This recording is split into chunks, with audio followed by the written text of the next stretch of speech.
오늘은 로마서 7장 4절 말씀입니다. 로마서 7장 4절 한 구절만 같이 말씀을 낭독하도록 하겠습니다. 로마서 7장 4절 우리 영상을 통해서 함께 낭독하도록 하겠습니다. 그러므로 내 형제들아 너희도 그리스도의 몸으로 말미암아 율법에 대하여 죽임을 당하였으니 이는 다르니 곧 죽은 자 가운데서 살아나신 이에게 가서 우리가 하나님을 위하여 열매를 맺게 하려 함이라. 아멘. 오늘은 그리스도인의 의미에 대해서, 그리스도의 의미와 특권인데 특권은 우리 다음 주에 말씀을 나누고요. 오늘은 그리스도인이란 누구인가, 그리스도인이라는 의미에 대해서 말씀을 통하여 함께 나누도록 하겠습니다. 우리가 로마서를 우리가 작년부터 해서 지금 7장 나가고 있는데 올 12월까지는 8장까지 우리가 마무리될 것으로 생각하고 같이 말씀을 쭉 로마서를 같이 매주 나누는 중에 있습니다. 자, 오늘 그리스도인은 어떤 사람인가? 그리스도인은 예수 그리스도와 연합된 사람입니다. 연합. 그리스도인은 단지 예수를 믿는다고 고백하는 사람이 아니라 예수 그리스도와 완전히 연합된 자다라는 것을 사도 바울은 강조하고 있습니다. 사도 바울은 오늘 본문에서 너희도 그리스도의 몸으로 말미암아 율법에 대하여 죽임을 당하였으니, 우리도 예수님이 십자가에서 몸이 죽으신 것처럼 우리도, 너희도 믿음으로 예수 그리스도와 연합된 그리스도인은 예수 그리스도와 함께 십자가에 연합되고 함께 십자가에 죽은 존재다. 그렇게 사도 바울은 이야기하고 있습니다. 그러므로 그리스도인은 예수 그리스도 십자가에서 몸이 죽은 것처럼 율법에 대해서, 예수님이 십자가에서 죽으신 것처럼 우리 그리스도인도 율법에 대해서 십자가에 죽임을 당하였다. 그렇게 사도 바울은 이야기하고 있습니다. 로마서 6장 3절 4절에서 무릇 그리스도 예수와 합하여 세례를 받은 우리는 그의 죽으심과 합하여 세례를 받은 줄을 알지 못하느냐. 그러므로 우리가 그의 죽으심과 합하여 세례를 받음으로 그와 함께 장사되었나니 이는 아버지의 영광으로 말미암아 그리스도를 죽은 자 가운데서 살리심과 같이 우리로 또한 새 생명 가운데 행하게 하려 함이라. 6장에서 우리는 주 예수 그리스도와 함께 연합된 자다. 예수 그리스도와 함께 십자가에 죽고 예수 그리스도와 함께 십자가에 부활한 존재라고 이야기하고 있습니다. 예수님이 율법의 요구를 성취하시기 위해서 십자가에서 죽으셨어요. 율법의 요구는 뭡니까? 우리가 죄에 대해서는 사망, 죽음을 가져오는 그 형벌을 받게 되어 있는 건데, 예수님께서 그 율법의 요구를, 죄가 없으신 분이 우리의 죄를 대신해서 십자가에 죽으심으로 율법의 요구를 성취하셨습니다. 즉 율법의 죄에 대한 형벌, 죽음, 그것을 예수님께서 몸으로 십자가에서 직접 짊어지시고 그 형벌을 성취하셨다는 것입니다. 십자가에서 죽으심으로. 그래서 우리도 예수 그리스도와 함께 십자가에 죽은 존재가 되었다. 그래서 우리 몸이 예수 그리스도와 함께 옛자, 아담의 후손으로 태어난 우리의 옛자가 십자가에서 죽었다는 것은 죄에 대해서 죽었다는 것이고 사망에 대해서 죽었다는 거고 율법에 대해서 죽었다는 같은 의미가 되는 것입니다.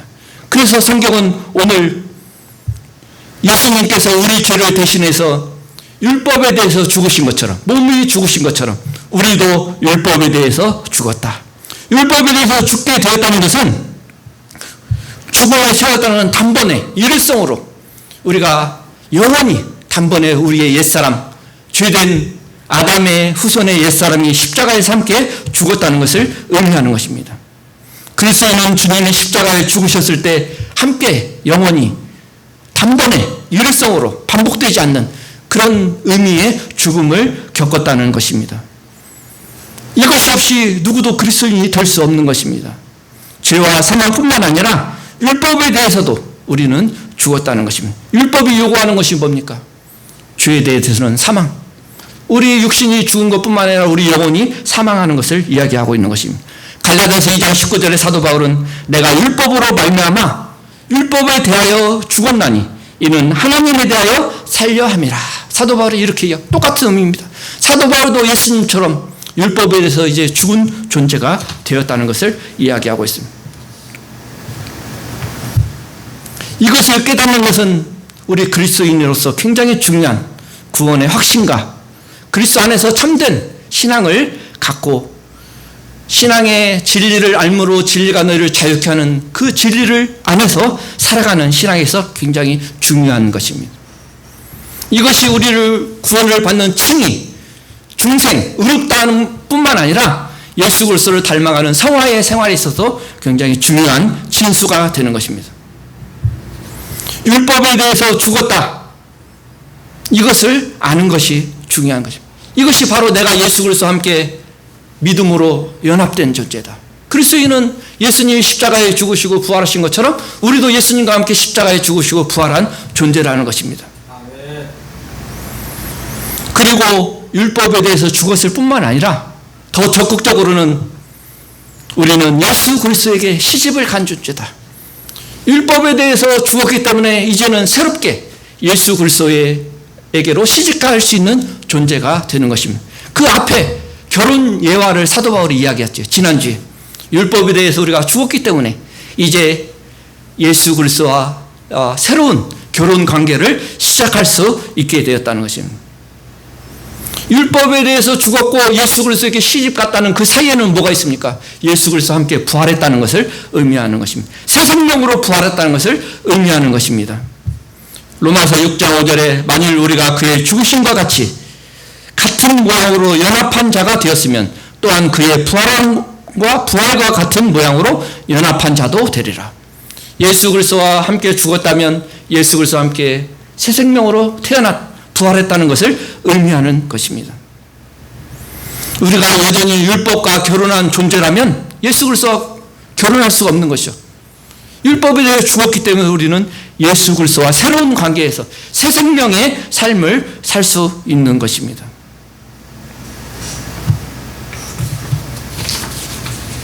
이 연합, 예수 그리스도와 연합은 실제적인 연합입니다. 완벽한 연합입니다. 우리가 세례받는 거하고 똑같습니다. 우리가 세례받는 것은 뭡니까? 먼저 물 세례 받기 전에 예수 그리스도의 피로 세례를 받는 거죠. 그 피로 용서함을 받는 거예요. 예수 그리스도의 그 피로 우리가 죽고 새롭게 태어나는 예수 그리스도의 피를 세례를 받고 성령의 세례를 받은 자가 물 세례로 선포하는 것이죠. 이는 하나님의 자녀다. 그렇죠? 이것이 연합을 의미하는 것입니다. 연합은 결혼 관계하고 똑같은 것입니다. 신비로운 한 몸을 이루는 것입니다. 부부가 한 몸을 이루는 것처럼 예수 그리스도와 나는 한 몸을 이루는 관계가 되는 것입니다. 우리가 하나님의 아들과 한 몸이 되는 것. 우리가 예수 그리스도 안에 있고 예수님께서 내 안에 계시고 영으로서 내 안에 계시고 이것이 얼마나 신비고 영광스러운 사실인지 우리의 구원과 관련된 너무나도 중요한 사실. 이것이 바로 그리스도인이라는 특징입니다. 이 연합은 무엇을 의미합니까? 예수 그리스도가 나의 주인이라는 것을, 나의 신랑이라는 것을 의미합니다. 내가 이제는 율법이 아니라 예수 그리스도께 새롭게 복종해야 될 존재라는 것을 아는 것입니다. 이것을 알 때 삶의 변화가 있는 거예요.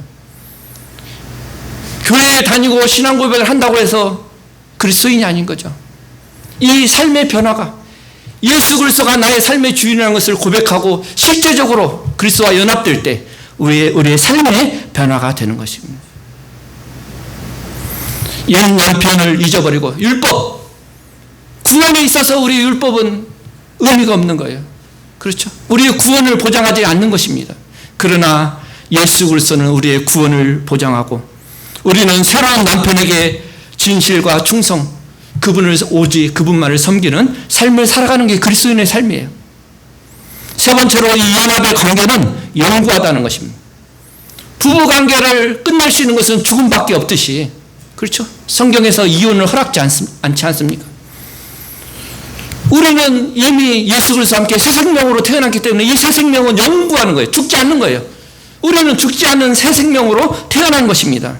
그래서 예수 그리스도와 연합은 끊어질 수 없는, 조금도 그 관계를 끊을 수 없는 영원한 관계, 합법적인 관계. 우리는 누구도 죽을 수 없는 존재가, 영생을 소유한 존재가 되었습니다. 로마서 6장 9절, 이는 그리스도께서 죽은 자 가운데서 살아나셨으니 다시 죽지 아니하고 사망이 다시 그를 주장하지 못할 줄을 압니다. 예수 그리스도를 사망이 주장할 수 없죠. 예수 그리스도께서 부활하심으로 사망을 이기셨어요. 사망아 네 쏘는 것이 어디 있느냐. 사망을 정복하셨습니다. 죽음을 정복하셨습니다. 예수 그리스도를 믿는 우리도, 우리 육신은 죽어도 우리 영혼은 주님 나라에서 주님과 함께 영원히 죽을 수 없는 존재로 영생하는 것입니다. 그래서 예수 그리스도와 우리가 연합을 깨뜨릴 수 있는, 분리할 수 있는 것이 없다는 것입니다. 내가 율법에 대해서 죽었다. 이것은 내가 사망에 대해서 죽었다는 것입니다. 그렇죠. 그리고 예수 그리스도와 분리될 수 없는 영원한 결혼, 그런 관계를 얻었다는 것입니다. 그래서 사도 바울은 로마서 8장 38, 39절 그 유명한 말씀을 하고 있지 않습니까? 내가 확신하노니 사망이나 생명이나 천사들이나 권세자들이나 현재일이나 장차일이나 능력이나 높음이나 기쁨이나 다른 어떤 피조물도 우리를 우리 주 그리스도 예수 안에 있는 하나님의 사랑에서 끊을 수 없으리라. 이렇게 말씀하고 있는 거예요.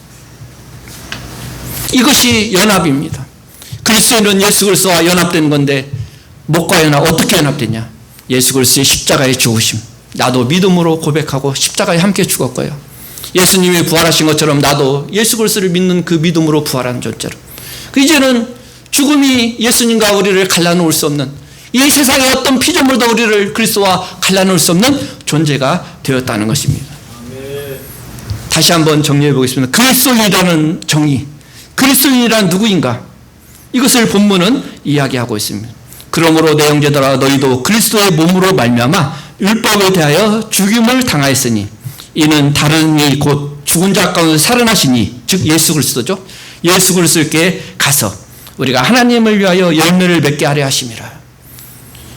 자, 이 본문을 통해서 우리 그리스도인을 한번 판단해보고, 어떤 사람이 그리스도인지를 한번 돌이켜보고, 시금석이라고 하죠. 이것이 금인지 아닌지를 테스트해보는 거예요. 우리가 그리스도인인지 아닌지를 테스트해보는 시금석으로 삼을 수가 있습니다. 첫 번째, 그리스도인들은 급진적인 과정과 근본적인 변화를 겪은 사람이에요. 어떤 변화를 겪었느냐? 그리스도인은 주에 대해서 죽은 자요, 하나님에 대해서 살아있는 존재가 되었습니다. 완전히 변화된 새로운 삶을 사는 존재가 되었습니다. 로마서 6장 11절, 이와 같이 너희도 너희 자신을 주에 대한 죽은 자요 그리스도 예수 안에서 하나님에 대하여는 살아있는 자로 여길지어다. 깨달을지어다. 이것이 진리다. 예수 믿는 것은 이미 예수님과 함께 십자가에서 주에 대해서 죽은 존재고, 하나님 앞에 살아있는 존재라는 것을 깨닫고 신앙생활하는 것이 그리스도인이라는 것입니다. 로마서 6장 17, 18절, 하나님께 감사로다. 너희가 본래 주의 종이었으니 너희에게 전하여 준 바 교훈의 본을 마음으로 순종하여. 예수 그리스도가 전해준 복음과 그리스도의 율법, 그 말씀을 우리가 마음으로 순종해서 죄로부터 해방되어 의에게 종이 되었다. 이제는 죄의 종이 아니라 의의 종이 되었다는, 이것이 바로 그리스도, 완전히 변화된, 급격하게 근본적으로 변화를 가져온 존재가 되었다는 것입니다.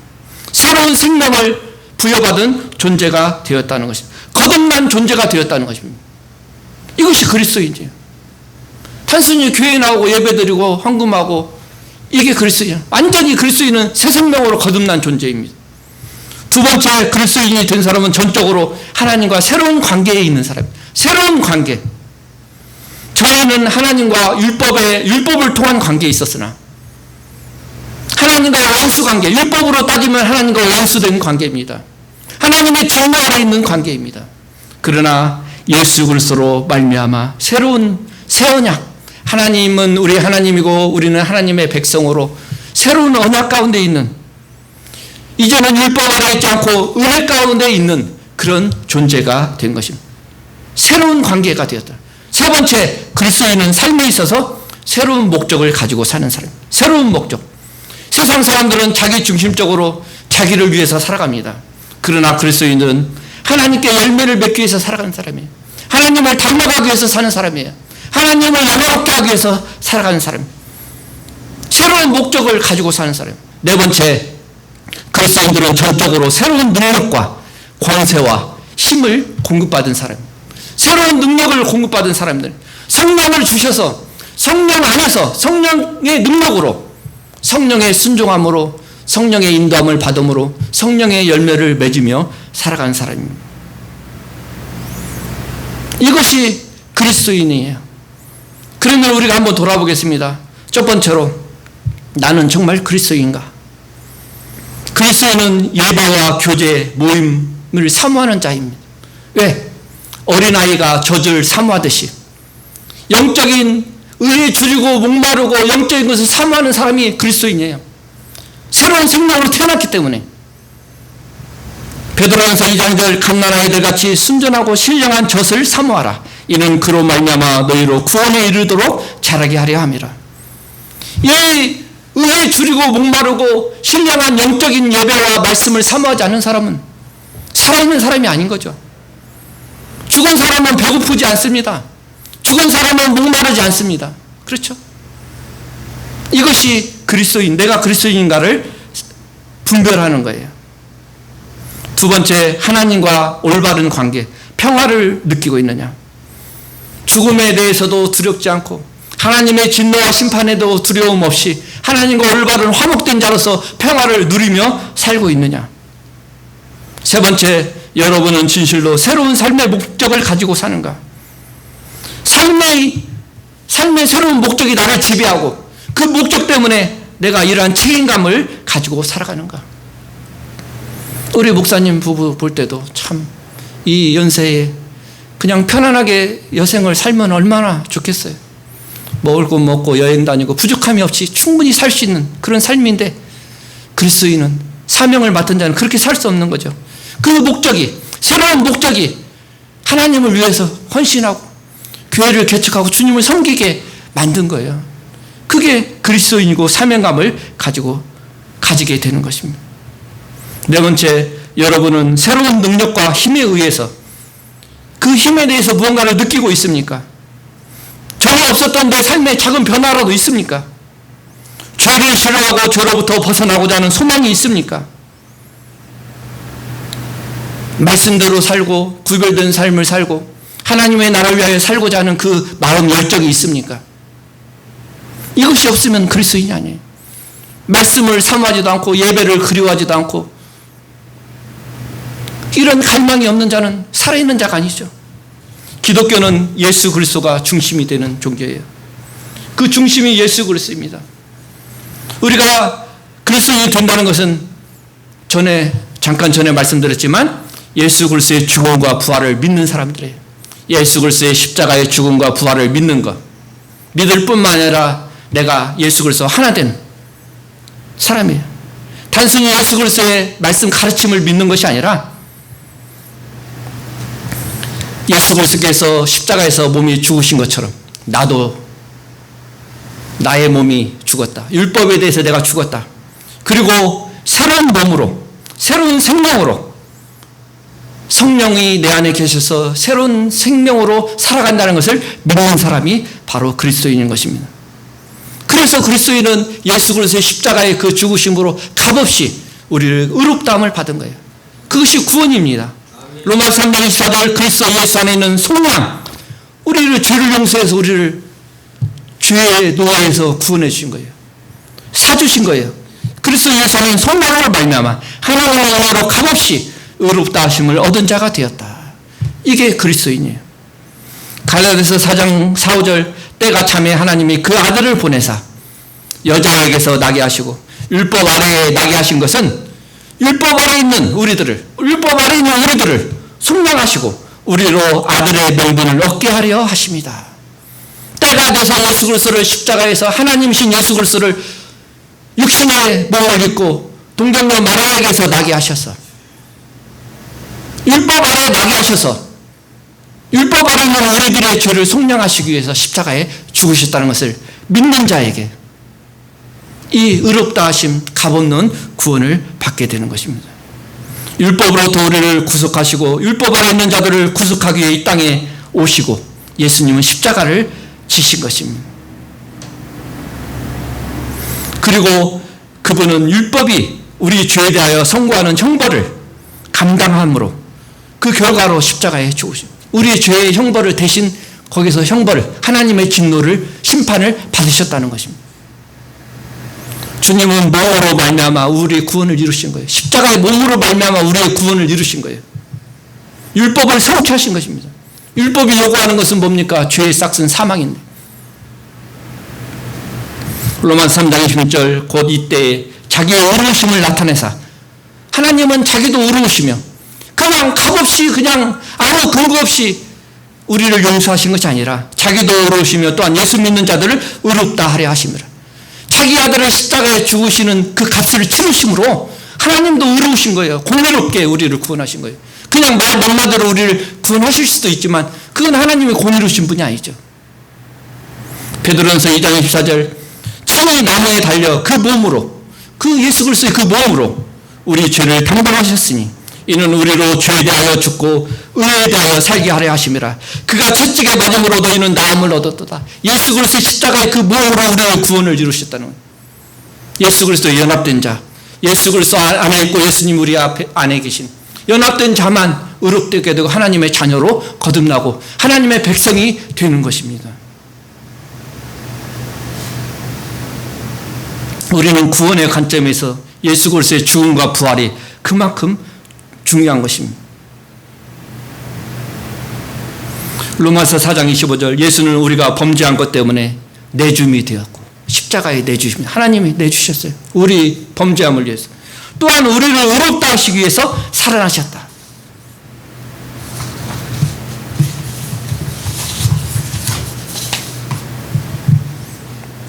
예수님은 부활하신 후 승천하셔서 하나님 우편에 앉아 계시고 우리를 위하여 기도하고 계시는 거예요. 그렇죠? 그의 죽으심으로 율법의 요구를 이루시고 죽음이라는 원수를 정복하셨습니다. 그리고 우리에게 새 생명을 주시기 위해서 부활하셨어요.